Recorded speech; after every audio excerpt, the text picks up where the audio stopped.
Imagine taking a bite of your dinner and instantly your tongue just starts to vibrate. Oh, yeah, it's such a wild feeling. Right. It's not burning like a normal chili pepper usually does. It's like physically buzzing.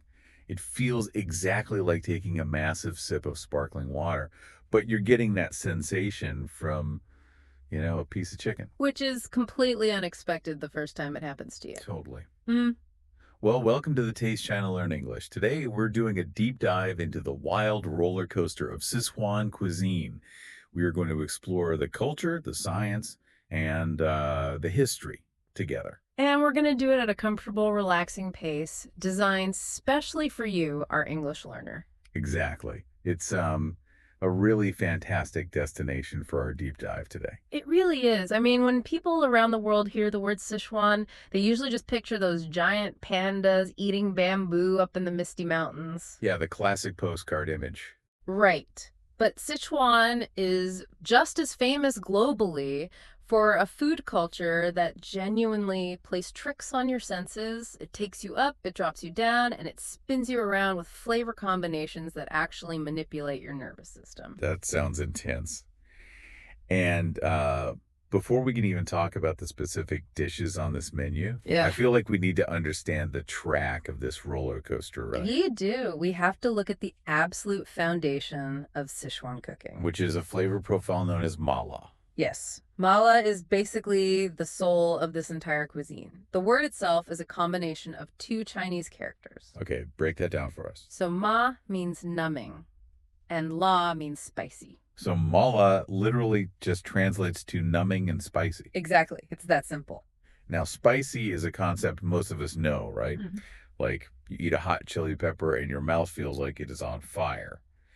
But the numbing part is where we find our first key English vocabulary word for you today. And that word is tingle. Tingle. Let's define that for our listener. Yeah, so a tingle is a slight stinging, prickling, or vibrating sensation on your skin. Like when your foot falls asleep. Yes, exactly like that. It is a physical feeling, not just a taste. And in Sichuan cuisine, this tingle comes from a very specific ancient ingredient called the Sichuan peppercorn. Okay, this is the part that I always want to clarify because my brain gets kind of stuck on it. Sure, what's getting you stuck? When we say tingle, I always go back to that sparkling water analogy I made earlier. Is it actually a physical vibration on the tongue, or is it just like another weirder kind of heat? What's fascinating here is that your sparkling water analogy is scientifically exact. Wait, really? It's not heat. It is not heat at all, not even a little bit. The Sichuan peppercorn contains a very specific molecule called hydroxy alpha sandshul. Hydroxyalpha. Wow. Okay, science time. Right. But simply put, when you eat it, this molecule completely ignores your taste buds. It just skips them. Yep. Instead, it interacts directly with the nerve receptors in your lips and your tongue that are responsible for your sense of touch. Wow. So it is bypassing the sense of taste entirely. Completely. It tricks your nerves into thinking they're experiencing a rapid physical vibration. That is wild. It gets crazier. Scientists have actually measured this. Yeah. The molecule causes your nerves to fire at a frequency of about 50 hertz. 50 hertz. What does that even compare to? That is the exact same frequency as a subtle electric shock or like a mechanical vibration from a machine. Oh, wow. Yeah, so it sets Sichuan food apart from literally any other spicy food in the world because it physically interacts with your sense of touch.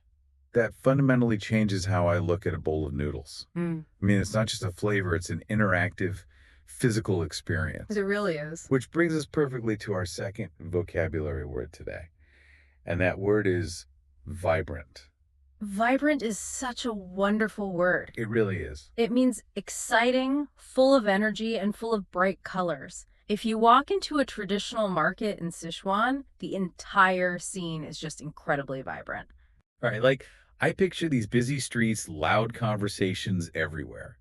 The bright red of the chili oils shining in the bowls. The bright green of the fresh coriander. Yes. And that energetic, buzzing feeling on your tongue from the tingle of the peppercorns. You are just wide awake. Precisely. It is a cuisine that absolutely demands your attention. But to really understand why this food is so vibrant and numbing, we have to look at the geography of Sichuan itself. Because the location shapes the menu. Exactly. The region is a massive basin completely surrounded by And mountains. because it is a basin, the climate there is notoriously humid, cloudy, and damp, right? Very damp. And in traditional Chinese medicine, living in a damp, foggy climate means that moisture gets trapped inside your body. Oh, I see where this is going. Yeah. The traditional solution to push that dampness out of your system is to sweat. Ah, so the spice has a medical purpose. Yes. So over centuries, the people of Sichuan developed a cuisine specifically designed to make you sweat, to clear your pores, and to invigorate your body against that heavy, humid weather. So the food is a direct, vibrant response to the weather. I love that. It's basically a survival mechanism that tastes amazing. So true. Now that we understand this foundation, the numbing and spicy malad and that vibrant tingle, let's look at how it is applied in everyday life. Let's do it. Let's move away from the theory and look at the most famous and definitely the most intense social meal in Sichuan. I'm talking about the hot pot. Oh, yes. If you visit the massive modern cities of Chengdu or Chongqing, you simply cannot leave without sitting around a hot pot with your friends. It's mandatory. Pretty much. And this environment introduces our next vocabulary word for you, which is cauldron. Cauldron. Now, when you learn English from fairy tales, a cauldron is usually this big black pot where a witch is stirring up a magic potion, right? Right, like something out of a Halloween story. But in a culinary setting, it has a much more practical meaning. Let's give our listener the real definition. A cauldron is simply a very large metal pot used for boiling liquids, usually over an open flame. Okay, simple enough. And in a traditional Sichuan hot pot restaurant, the table you sit at has a big hole right in the center. Inside that hole sits a massive bubbling cauldron of soup. And let's be clear for our listener, this isn't some gentle, light vegetable broth. No, absolutely not. We are talking about a dark, aggressively red soup. It is heavily layered with beef tallow, which is animal fat, along with a literal mountain of dried red chilies and huge handfuls of those numbing Sichuan peppercorns floating on top. That is the traditional Chongqing style, yes. It's a lot. It sounds intimidating. It can be. So the diners sit around this boiling cauldron. They take plates of raw ingredients, paper-thin slices of beef, tripe, fresh green vegetables, mushrooms, maybe some lotus root. All the good stuff.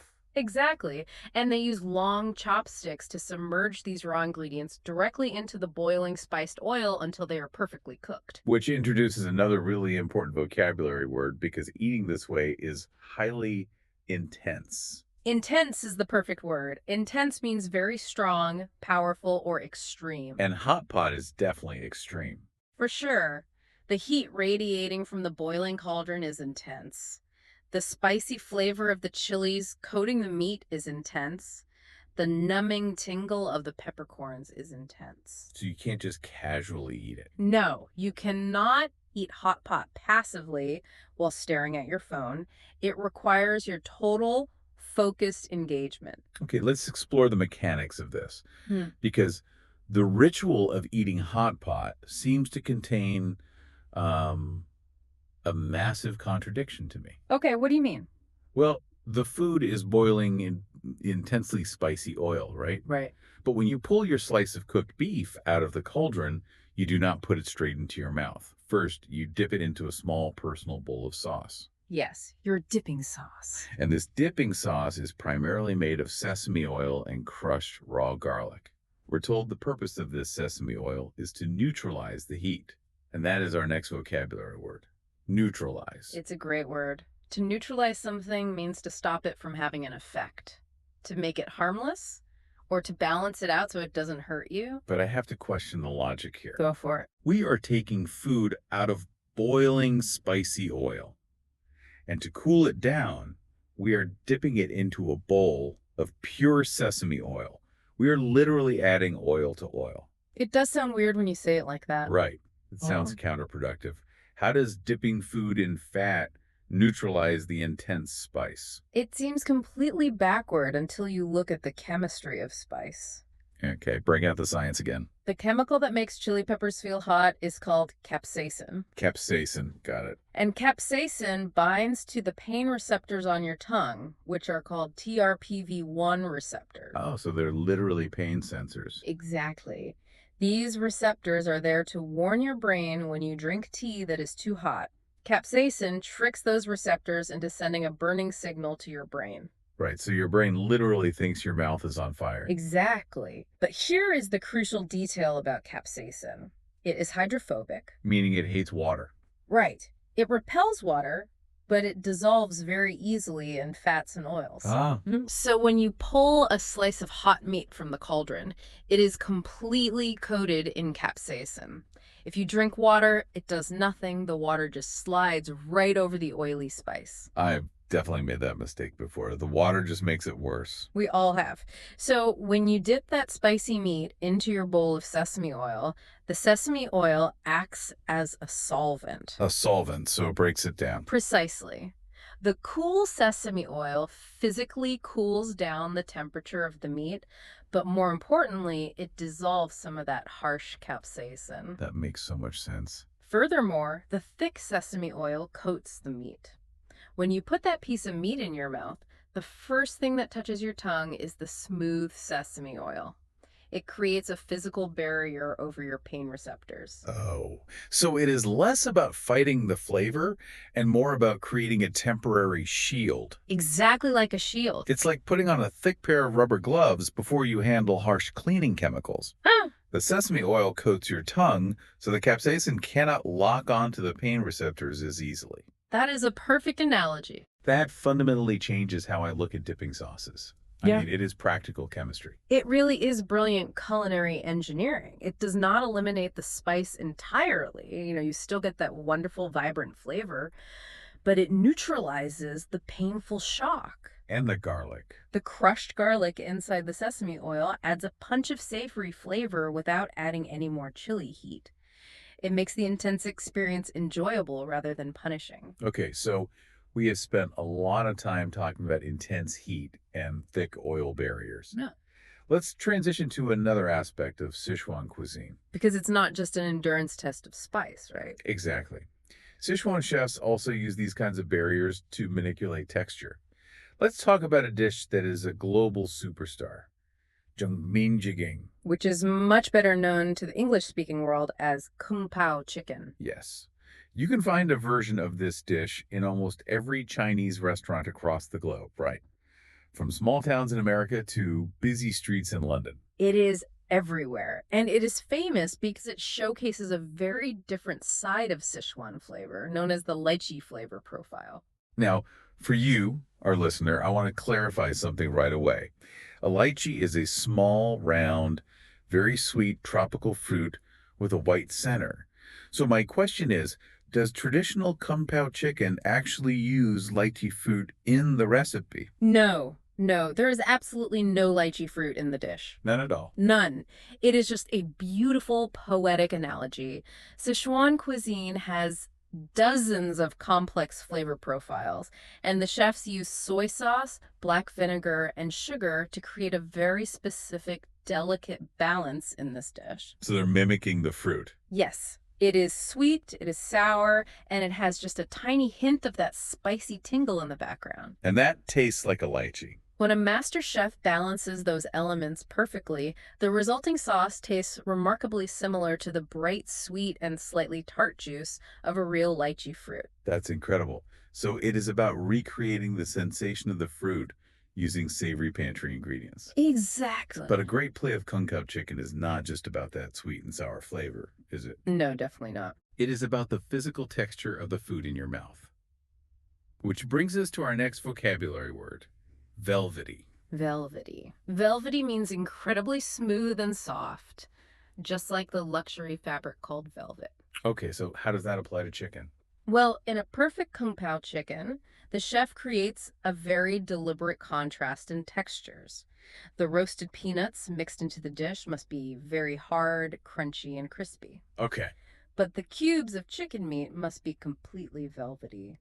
But how does a chef actually achieve that? I mean, chicken breast is famously easy to dry out and overcook. Mhm. How do you make a piece of meat feel like a luxury fabric? It is achieved through a foundational Chinese cooking technique, literally translated as velveting. Velveting. Yes. Yeah. Before the raw chicken ever touches the heat of the wok, the chef marinates the meat in a mixture of cornstarch, a little bit of water, and sometimes egg white and rice wine. Oh. So we are creating another barrier, just like the sesame oil in the hot pot, but this time with starch. Exactly. When the coated chicken hits the hot oil in the wok, a chemical process called gelatinization happens instantly. Gelatinization. Yes, the cornstarch molecules swell up and form a flexible, microscopic, gel-like shield around the chicken. And that locks everything in. It seals all the natural moisture inside the meat. It physically prevents the intense heat of the wok from drying out the muscle fibers. That's genius. It is.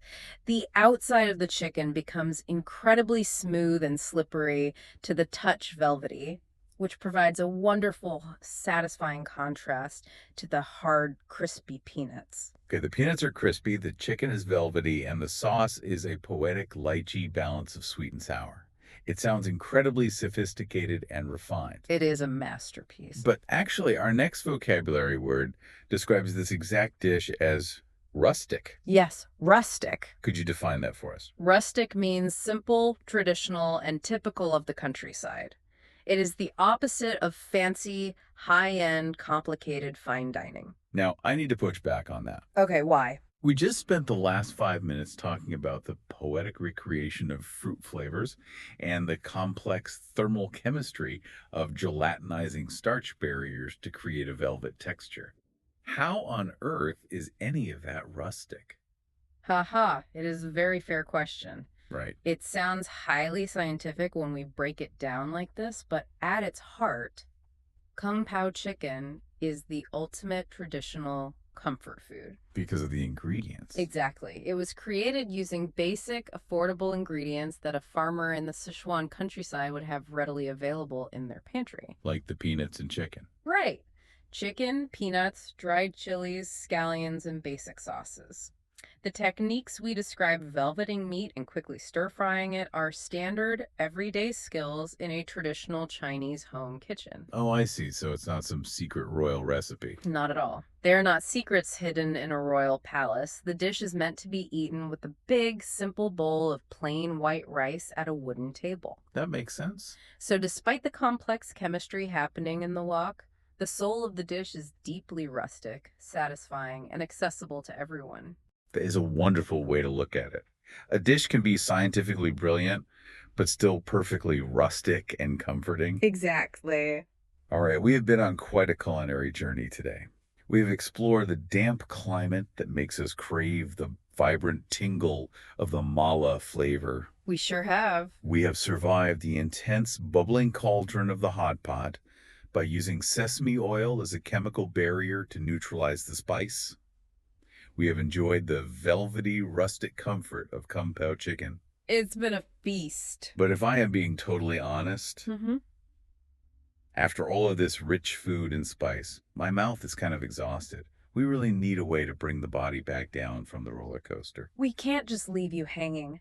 And traditional Sichuan food culture provides the perfect solution to land the plane safely. What's the secret? It is a traditional street food dessert called bengfen, which translates to ice jelly. Ice jelly. Just the name sounds like a relief. It really is. It is served cold, it is sweet, and it acts as a literal fire extinguisher for your nervous system. Which brings us to our final new vocabulary word for today.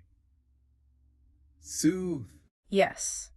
To soothe means to make someone feel calmer, or to make something less painful. Like a lullaby. Exactly. If a baby is crying, a parent will sing to soothe the baby. Or, if you spend too much time out in the sun, you rub a cool lotion on to soothe your skin. So, if I can use an analogy here, Go for it. eating bengfen, the ice jelly, after a massive, intensely spicy hot pot meal is basically like putting cooling aloe vera gel on a sunburn, but for your throat and stomach. That is a brilliant way to conceptualize it. Yes. Okay, how does it work? Well, the intense heat of the chilies and the numbing vibration of the peppercorns leave your mouth feeling highly sensitive, almost fatigued.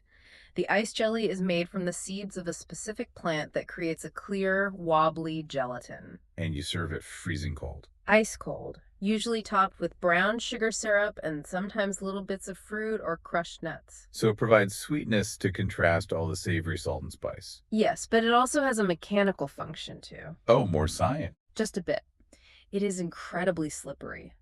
As you eat it, the cold jelly physically washes away the lingering chili oils and those sesame oil barriers from your tongue and throat. Ah, so it cleans the slate. Exactly. The cold temperature physically reduces the minor inflammation in your mouth. It perfectly soothes the lingering spice, bringing your body back to a calm, comfortable baseline and completely finishing the culinary journey. That is just brilliant menu design. A vibrant, intense roller coaster that ends with a soothing, sweet, cooling landing. It takes care of you from start to finish. It truly is a comprehensive experience for the senses. Okay, before we wrap up our deep dive today, we want to make sure you, our English learner, have comfortably captured all the wonderful language we explored. Definitely. But instead of just reading you a list from a dictionary, let's review our journey nice and slowly. If you want to truly master the English vocabulary of this cuisine, just remember the narrative arc we walked through today. That's a great way to practice. We started by exploring the unique physical tingle of the peppercorn. Right, which creates a bright and vibrant feeling to combat the damp weather. From there, we gathered around the bubbling metal cauldron of a traditional hot pot. Facing a very intense level of heat and focus. But we survived that heat by using the chemistry of sesame oil to neutralize the spicy capsaicin. Then we shifted gears to look at texture, discovering how the magic of cornstarch creates a smooth, velvety coating on the chicken. In a dish that is wonderfully rustic and simple at its core. And finally, we ended our journey with a bowl of ice jelly to cool down and soothe our tired taste buds. Tingle, vibrant, cauldron, intense, neutralize, velvety, rustic, soothe. You have learned some truly excellent expressive words today. Words that you can use not just when ordering dinner, but in everyday conversation to make your English more colorful. Absolutely. And before we say goodbye, I want to leave you with one final thought to ponder in your own home. Oh, I love these. What is it? Think back to the hot pot and that brilliant trick of using simple sesame oil to neutralize the intense burning heat of the chilies by providing a fat-soluble barrier. Right, the oil shield. Exactly. It relies on the practical chemistry of using one ingredient to solve the problem of another. It makes me wonder, if you look in your own kitchen right now, what other everyday ingredients might be secret flavor neutralizers? Oh, that's interesting. If a dish you are cooking is accidentally too salty or far too sour or overly bitter, what simple fat, acid, or sugar sitting in your cupboard right now could magically neutralize that mistake and bring the dish back into a beautiful balance? That is a fascinating question to explore the next time you are experimenting in the kitchen. Well, that is all the time we have for today. It's been great. We hope you thoroughly enjoyed exploring the vibrant world of Chuan Kai with us, and we hope you feel much more confident using these new English words in your daily life. Keep practicing. And if you enjoyed this deep dive, please like, share, and subscribe to our channel. See you next time.